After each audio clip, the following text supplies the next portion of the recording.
बलात्कारियों के समर्थन में भाजपा मैदान में। उत्तराखंड का वाक्य आप लोगों को पता है और आप लोग फेंक के फेंक दिया मोदी ने देश सारा भेज दिया। मोदी तेरी हिटलर शाही नहीं चलेगी, नहीं चलेगी। तो हम उन्हें बता देना चाहते हैं, हम इनकलाब जिंदाबाद के नारे देना चाहते हैं, ठीक है। एनी टाइम एनी समय कभी भी हम लड़ने के लिए तैयार है। कितने भी मुकदमा, कितना भी हमारे ऊपर केस कर दिया जाए, कभी पीछे नहीं हटने वाले हम। आज महंगाई कहाँ से कहाँ दौड़ रही है। आज हमारी चाहे वो दलित समाज के हो या मुस्लिम समाज के हो, आज वो किस स्थल के नीचे चले गए हैं। गरीबी रेखा कहाँ चली गई है, देश कहाँ चला गया। पूरा मोदी जी ने देश भेज दिया है। फिर भी तो जनता खुश है। जनता खुश नहीं है, वही जनता खुश है जो सरकारी नौकरी में है। वही जनता नौकरी पर है, वही चिल्ला रहे मोदी मोदी, बाकी कोई नहीं चिल्ला रहा है। तो फिर जीतती है ये भाजपा सरकार, जीतती कैसे? नफरत भाई, नफरत पैदा के हिंदू और मुसलमान, हिंदू मुसलमान के राजनीतिक वजह से। सिंपल सी बात है। आप जितना हम लोग जितना मोदी को गाली देंगे, उतने जो देश वो मोदी भक्त है वो खुश होते हैं। और कुछ नहीं, मगर वो खुश होते हैं, वो देश को पूरा बर्बाद करते हैं। हम देश को बर्बाद करने वाले लोग। बोला था 125 करोड़ रोजगार देंगे, 15 लाख रुपया देंगे और बहुत सारे वादे किए थे। एक भी वादा आपको लगता है कुछ याद है तो बता सकते हैं? भाई अभी एक वादा आप ही बता दो कि उन्होंने फेंक के सब फेंक दिया। मोदी ने पूरा देश फेंक दिया। फेंक के सब फेंक दिया। मोदी ने देश सारा भेज दिया। देख सकते हैं कि अभी एक से एक जुमला आपको सुनने को मिलेगा। जब अगर प्रधानमंत्री अगर देश में विकास नहीं करेंगे तो बस जनता तो इसी तरीके का आवाज उठाने की कोशिश करेंगे और उसमें लगातार आवाज उठा रहे हैं और जनता की बात आप लोगों को सुनाने की कोशिश करेंगे। बलात्कारियों के समर्थन में भाजपा मैदान में। उत्तराखंड का वाक्य आप लोगों को पता है और आप लोगों ने देखा भी है। अच्छा, आपने बोला बलात्कारियों के साथ भाजपा है। यही भाजपा जब कांग्रेस की सरकार थी या दिल्ली के अंदर जो मामला हुआ था तो इतना वो लोग आंदोलन किए थे और बहुत बड़ा मामला खड़ा कर दिए थे देश के अंदर कांग्रेस के साथ या किसी भी और भी पार्टी के साथ करते रहते हैं अलग अलग राज्यों में। तो इसमें क्या कहना आपका? अभी कांग्रेस अदर पार्टी कोई कर नहीं सकती है। ईडी, सीबीआई, एनआईए सुबह फजर में 5 बजे घर पे आ जाएगी, है ना। अगर अभी कोई बलात्कारियों के विरोध में रैली निकालेगा बड़े पैमाने पे, सुबह 7 बजे ईडी, सीबीआई घर पे आएगी, सीधा रेड डालेगी। इसीलिए कोई पार्टी आवाज नहीं उठा रही है। इसलिए सबको तानाशाही चल रही है, तानाशाही चल रही है, सिर्फ तानाशाही। इसलिए हम लोगों ने नारा दिया है कि मोदी तेरी हिटलर शाही नहीं चलेगी, नहीं चलेगी। देश संविधान से चलेगा, तेरे हिटलर शाही से नहीं चलेगा। संविधान के अंदर भी तो बदलाव हो रही है। संविधान ये सरकार आई इसलिए। हेड गवर्नर का आप स्टेटमेंट पढ़ लो। चंद पूंजीपतियों के हाथ में देश को दे दो, 90% गरीबों को भिखारी बना दो ताकि वो इसको जीना समझे। हिटलर ने कहा था ना, एक मुर्गा लिया, विधानसभा में अपने पूरे पर निकाल के फेंक दिया, दाना डालते डालते उसके पीछे आया। वही हाल देश का हो रहा है। देश का हाल ऐसा है और जनता को रोजगार नहीं मिल रही है और महंगाई जैसे अभी खाने पदार्थ के सामान की बात मत करो। मंदिर बनेगी, मस्जिद बनेगी, मंदिर।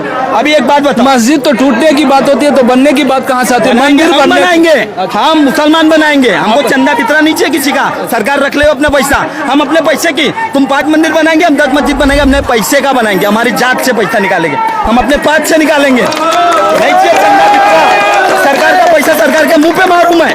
अगर सरकार पैसा देती तो जो लोगों से वादा किया था 15 लाख का, तो उन लोगों को देती कि आपको कैसे? अरे भाई वो 15 लाख हमसे ही ले लेवे वो, और रोजगार दे देवे युवाओं को। अच्छा, 15 लाख रुपया आप देने के लिए तैयार, मगर रोजगार युवा को मिलना। हाँ, 15 लाख हम अपने जेब से देंगे, लेकिन युवाओं को रोजगार मिलना चाहिए। रोजगार नहीं मिल रहा है, जनता बहुत परेशान है। क्या बोले? करप्शन का खुलकर समर्थन करते हैं।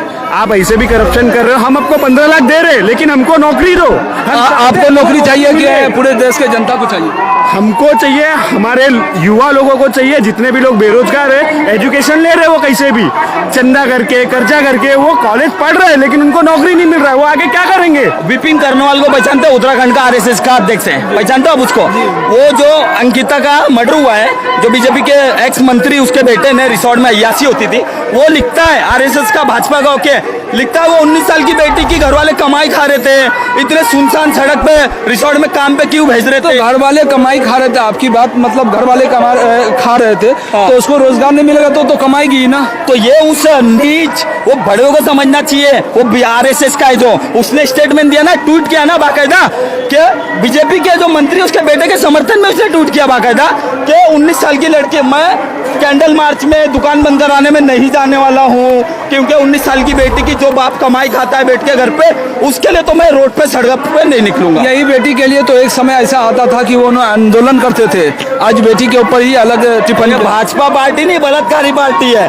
जहाँ देख लो तुम, हाथरस देख लो, उन्नाव देख लो, चिन्मयानंद मालिश करवा रहा था, चिन्मयानंद है ना, सेंगर ने तो उस लड़की का पूरा घर वालों को उड़वा दिया, कभी ट्रक से उड़वा रहा, कभी गोली मरवा रहा। क्या हुआ इनका?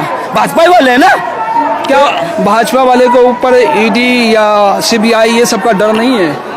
उसकी सरकार चल रही है इसी। कैसा है ये? सरकारी संस्था नहीं है, ये सरकारी संस्था है, जो बीजेपी की संस्था हो गई। ये जितने भी हैं, फिलहाल की बात कर रहा हूँ, भाजपा वाले, मेरा वादा है, चैलेंज है कि ये सब है ना अभी सरकारी संस्था नहीं है, बिल्कुल नहीं है, मैं नहीं मानता। अभी देखो महाराष्ट्र में फेरबदल हुआ इतना बड़ा, रातों रात एक सिंधु को 13 से समथिंग 13 से 14 एमएलए थे जिनके पर ईडी का रडार था।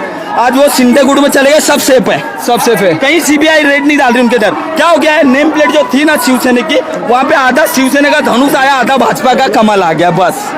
सीबीआई देखेगी ओ, ये तो हमले हमारे लोग देख रहे हैं भाई, सल्यूट करके दिखा रहे हैं जिस तरीके से सरकार और सरकार का सिस्टम चल रहा है, वो सिस्टम दिखा रहे हैं। आप तेज बिहार पे देखते रहे। जी आप बताइए। क्या जाए, सरकार फिलहाल लोकशाही पे नहीं चल रही, बस इतना ही बोलूंगा। मैंने बहुत बहुत शुक्रिया, आपने बहुत कीमती वक्त दिया। यहाँ पर आए क्योंकि 15 अगस्त के दिन 10 उस ऐसे मुजरिम को छोड़ दिया गया जो रेपिस्ट था, और 15 अगस्त मैंने भी देखा सोशल मीडिया के माध्यम से उन लोगों में डर का माहौल है और घर छोड़ करके वो लोग बाहर जा रहे हैं। बिल्कुल घर छोड़ करके जा रहे हैं क्योंकि वो रेपिस्ट बाहर आ चुके हैं, और वहां पे भी नफरत काम किया गया। कहते हैं कि वो लोग ब्राह्मण थे और ये मुसलमान थे। आपने देखा कि वहां पर जहां जहां इस तरीके का मामला है, जो ऊपर अपर कास्ट के लोग हैं, तो ये भाजपा जो है वहां बचाने की कोशिश करती है। जी मोतिउर रहमान साहब आपके पास आने की कोशिश करते हैं थोड़ी देर के बाद। जी एक नौजवान उनसे बात कर। जी आपका नाम क्या हुआ? सर मेरा नाम रॉकी यादव है जी। मैं उत्तर प्रदेश से बिलोंग करता हूँ। आज के टाइम पे जो भारत सरकार है, भाजपा सरकार जिसे बोलते हैं आप लोग, आज के टाइम पे भारत को तोड़ने की कोशिश कर रही है, और हम युवा हैं कि हर एक वक्त उनको जोड़ने की कोशिश कर रहे हैं। ये लोग हमारे ऊपर जैसे हम किसी बहन या बेटी की आवाज़ उठाते हैं तो हमारी आवाज़ दबा कर ये हमें जेल में डालने की धमकियाँ दी जाती हैं। तो हम उन्हें बता देना चाहते हैं, हम इनकलाब जिंदाबाद के नारे देना चाहते हैं, ठीक है। एनी टाइम एनी समय कभी भी हम लड़ने के लिए तैयार है। कितने भी मुकदमा, कितना भी हमारे ऊपर केस कर दिया जाए, कभी पीछे नहीं हटने वाले हम। आप अपनी आवाज दबने नहीं देंगे? कभी नहीं दबने देंगे, क्योंकि हम भारत के युवा हैं और हमारा एक हिंदुस्तान है, इसे अखंडता हमें देना है। हमें हिंदू मुस्लिम भाई साथ चलेंगे, और कभी भी इसे जो तोड़ने की कोशिश करेगा उसे हम खेद देंगे, कभी कोई भी हो। डरते नहीं, हम युवा हैं, पढ़े लिखे हैं, फिर भी बेरोजगार है, चलेगा, कोई बात नहीं है। बेरोजगार है आप? चलेगा, कोई बेरोजगार हूँ, ग्रेजुएशन कर चुका हूँ, बेरोजगार कोई बात नहीं है, चलेगा। नहीं तो मगर आपकी सरकार ने बोला था 125 करोड़ लोगों को रोजगार देंगे, मगर कितना रोजगार मिल रहा है? आप हमारा छोड़ दीजिए, 125 करोड़ छोड़ दीजिए। आप उन बच्चों को जो पढ़ाई कर रहे हैं उन्हें आप लाठी मारते हो। इलाहाबाद की यूनिवर्सिटी में जाके देखिए, आप लाठी मार रहे हो, ठीक है। ये कौन सा रूल है, कौन से संविधान में लिखा है? हमारे संविधान को हटाया जा रहा है, हम हटने नहीं देंगे। जो बाबा जी साहब ने संविधान बनाया है उसे कभी नहीं हटने देंगे, कभी भी नहीं सर। एक दफा फिर से आप अपना नाम बता दीजिए। Rocky Yadav from UP. देख रहे हैं ये यूपी के रहने वाले हैं रॉकी जी, और ये इन्होंने बता रहे थे कि हम देश को टूटने नहीं देंगे। जी आप कुछ बोलने वाले थे? एक कोट है मेरा, अंग्रेजों के मुखबर देश को अपने आप का मालिक ना समझे। अंग्रेजों की जो मुखबरी करते थे वो है ना अपने आप को मालिक ना समझे देश का। तिरंगा यात्रा में तो पूरी क्रेडिट लेने की कोशिश की है। तिरंगा यात्रा ये तो मसला है, जो तिरंगे को साल में 2 बार एक मान सम्मान मिलता था, देखो ना अब कहाँ पड़ा है। कहाँ मैं बताता हूँ आपको, जिस दिन 15 अगस्त हो गया था उसके दूसरे तीसरे दिन हम लोग हर रात घूमने आते हैं यहाँ पर। कहाँ 15 अगस्त को तिरंगा फलक पड़ा था, हमने उठा के चुन के थैलियों में डाला है, डाल के लेके जाके उधर समंदर में डंप में। मैंने भी देखा था कि तिरंगा एक कचरे के जगह पर गिरा था, मैं उसको उठा करके रखा हूँ, संभाल करके रखा हूँ।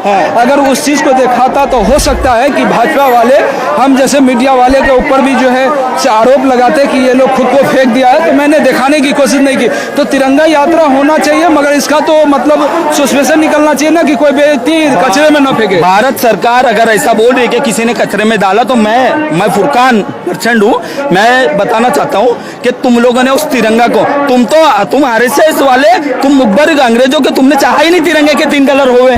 तुम तो अपना भगवा झंडा ला रहे थे तिरंगे के लिए। वो अपने ऑफिस में तो तिरंगा लगाया नहीं था, मगर इस बार 2022 में पूरी क्रेडिट लेने की मजबूरी है। यकीन करो आप, मजबूरी है कि 24 लगाना पड़ेगा कि 24 का इलेक्शन देख करके 22 में किया गया है। नहीं नहीं नहीं नहीं नहीं, ये जब कैसा, ये जब धान बना गया ना, धान मतलब कैसा होता है, अगर पीछे पड़ा गया जब जाके इन्होंने लगाया है, ऐसे ही नहीं लगाया है। और आपको एक बात बताता हूँ,